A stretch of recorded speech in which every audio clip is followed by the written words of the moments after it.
నమస్కారం ఘంటారావానికి స్వాగతం. ముందుగా ప్రధానాంశాలు. డీజీపీ ఫోటోతో సైబర్ నేరగాళ్ల ఆగడాలు. ఓ వ్యాపారవేత్త కుమార్తెకు వాట్సాప్లో బెదిరింపులు.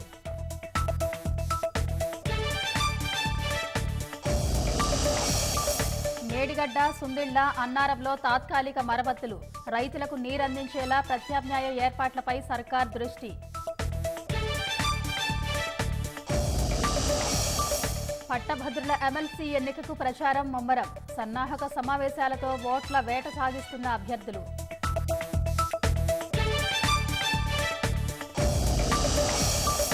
భుజం వరకు చేతులు కోల్పోయిన వారికి చేయూత.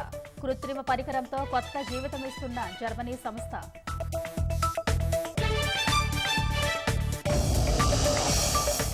ఇజ్రాయెల్ ప్రధాని సహా హమాస్ నేతలపై ఐసీసీ అరెస్ట్ వారెంట్. ఇద్దరిని ఒకే ఘాటన కట్టడం సరికాదని జో బైడెన్ ఆక్షేపణ.